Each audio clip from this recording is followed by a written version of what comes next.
Magandang araw po sa inyong lahat. Ako po si Robby Crividiso ng Driving in C2 Batch 2. Tatalakayin po natin ang blow bagets.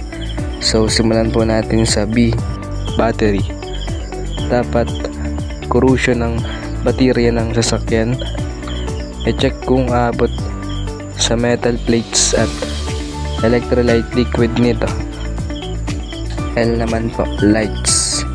Siguraduhin gumagana ang engine, signal, brake at headlights bago bumiyahe para po maging safe ang ating mapupuntahan. O, oil. Check kung tama ang label ng langis.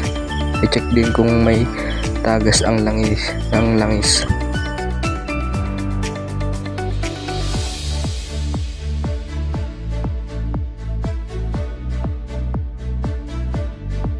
W, water.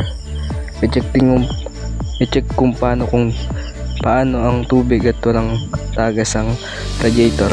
Siguraduhin may tubig ang windscreen wiper. Magdala ng extra tubig. Brakes. Siguraduhin tama ang label ng brake fluid. Check din ang brake pads at pedal gas para po iwas aksidente. Ang A naman po, accessories. So kailangan po natin ng tools, ang T-wrench, EWD at ang ibang tools kagaya ng the jack para po pag nasiraan tayo ay madali po tayong makapaggawa kahit hindi na po kailangan ng mekaniko. G, gas. Maglagay ng sapat na gas para sa inyong pagpunta at pagbalik mula sa biyahe para wala nang sagabal.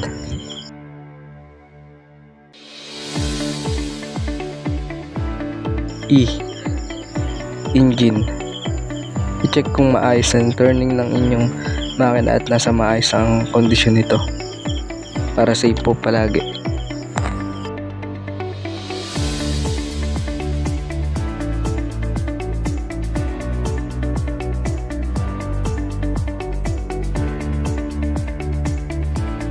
T, tires. Siguraduhin makapalat di pa kalbo ang goma ng inyong mga gulong para maiwasan ang pagputok ng mga ito for safety at iwas sayang ng oras. S, iwasang magmaneho kung self inaantok